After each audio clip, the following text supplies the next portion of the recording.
Interesting fight coming up this weekend at flyweight. We have a vicious Pitbull. No, I'm just kidding, but one guy does train out of Pitbull Brothers Gym. In vicious Bulldog, Victor Rodriguez taking on Bruno Silva. Matt, it's a really interesting matchup. And again, if you're talking about fights where you expect to finish, this is probably going to be one of them. For Victor Rodriguez, we had a lot of fun breaking down his pro career up to his late call-up to the UFC. I want to throw it back. He took on Adrian Yanez. He got absolutely blown out of the water.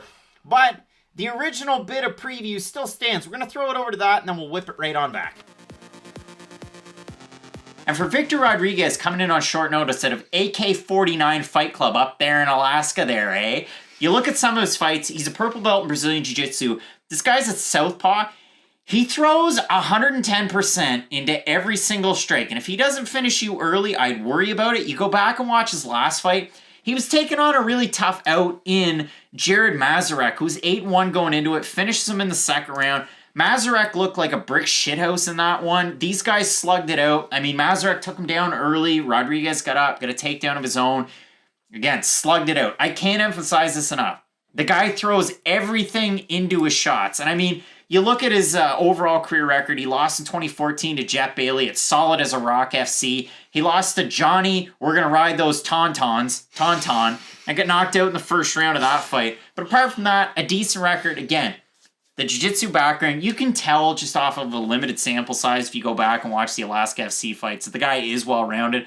I will note he wore sweatpants, a purple belt, and like work boots or like winter boots into his last fight, which is, I mean, it's par for the course in Alaska. He dresses like James Harden. It's Alaska. It's going to happen.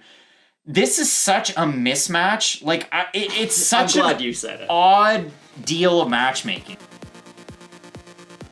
So, Matt, Victor Rodriguez took that fight on 11 days' notice. He absolutely got rocked in one of the knockout of the year candidates, I want to say, against Yanez. And we know how good Yanez is. Going to be taking on Randy Costa at some point. The Dr. Pepper Reese's Pieces matchup will never die. But for Victor Rodriguez, now he gets a full camp. You're taking on Bruno Silva. Oh, wait, that's not the case. So Victor Rodriguez was originally supposed to be taking on Denis Bondar, a guy that I am so excited to see in the UFC. Now you get the short notice call-up out of Fight Ready, but also, again, the Pitbull Brothers Gym and Bruno Silva.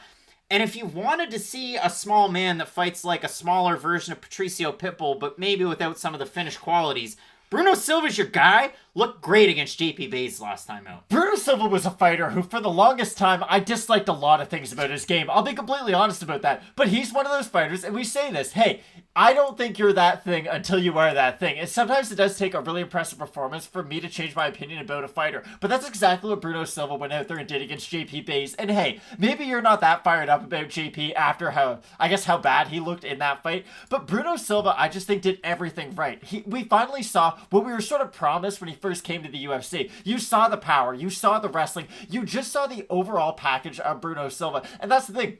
With Bruno Silva, I love the power he has on the feet. I love his wrestling. I love his submissions offensively and defensively. But my issue with Bruno Silva is that he's one of these fighters, so we can talk about how good his offensive grappling is. He does struggle when other guys start to wear on him. And I do always worry about that with Bruno Silva. But that's the thing. Going into the Bays fight, I thought, okay, well, Bruno Silva, he can tire as the fight goes on. JP Bays, pretty good wrestler.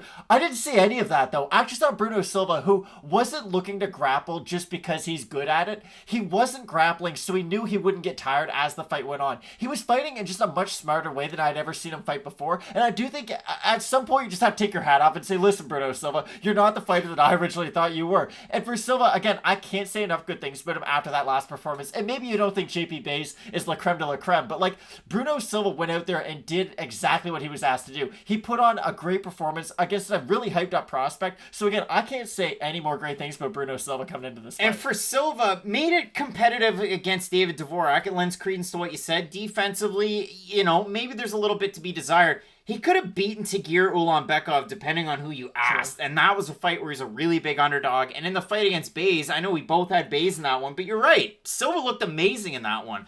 For Rodriguez, you can't focus too much on the one fight against Yanez. He was on the back foot for most of it. He took it on really short notice.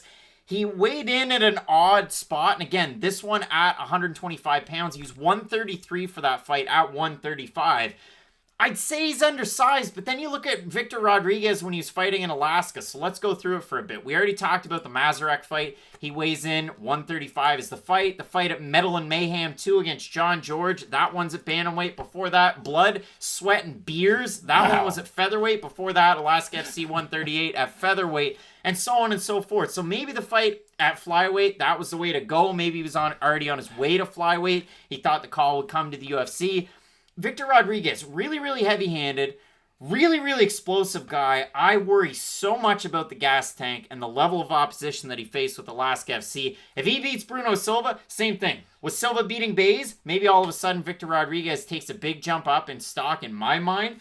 But this is a really tough ask. Even against Bondar, it would have been a tough fight because Bondar is just going to wear on you, take you down, rinse and repeat. Bruno Silva can play that game too, but he can also play with you on the feet. 100%. And the other thing I don't really love in the game of Victor Rodriguez is the fact that he's a guy who winds up a lot on his punches. You can talk about how heavy-handed he is. Sometimes that is a gift and a curse. And I do feel like the drawbacks for Victor Rodriguez is he's not that accurate because of it. He does have to wind up on his shots a lot. And I understand Adrian Yanez can be knocking out a lot of guys for a long time. But you can even see in the short amount of time that fight was going on, Yanez could read him every single time. And when he does fight those strikers who are the, I won't say power-based strikers, but more accuracy and speed-based strikers, I do think they're going to be able to clip him on the chin. Now, the great thing is that in this Bruno Silva matchup, this could come down to two guys just throwing big shots in the middle of the cage, and either guy can land at that point. But at the end of the day, I just like the overall game of Bruno Silva a little bit more. And the other thing I have to say is a guy who can still improve after he is 30 years of age, which is normally kind of like the threshold of, oh, they've sort of plateaued as an athlete, and if anything, they're going to start regressing athletically. But for Bruno Silva, honestly,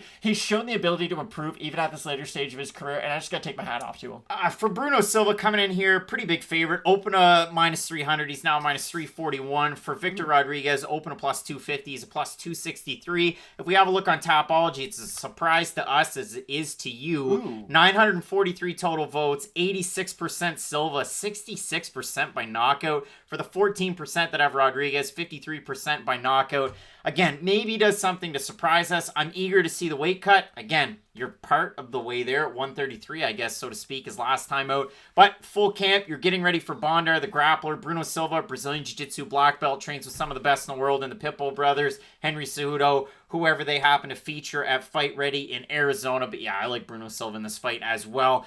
I had a lot of question marks about Victor Rodriguez coming into the UFC. I was halfway surprised this is the guy that they went with. No disrespect to Victor. I think he has a good opportunity here. And hey, with a big win over Silva, wow, all of a sudden you're on the radar at 125 pounds. Oh, yeah. But I am edging Bruno. The Bulldog Silva, Matt, you have Silva as well. Really looking forward to this fight. You're not going to want to miss the rest of the fight coverage for this week. The lighter weight classes are on fire.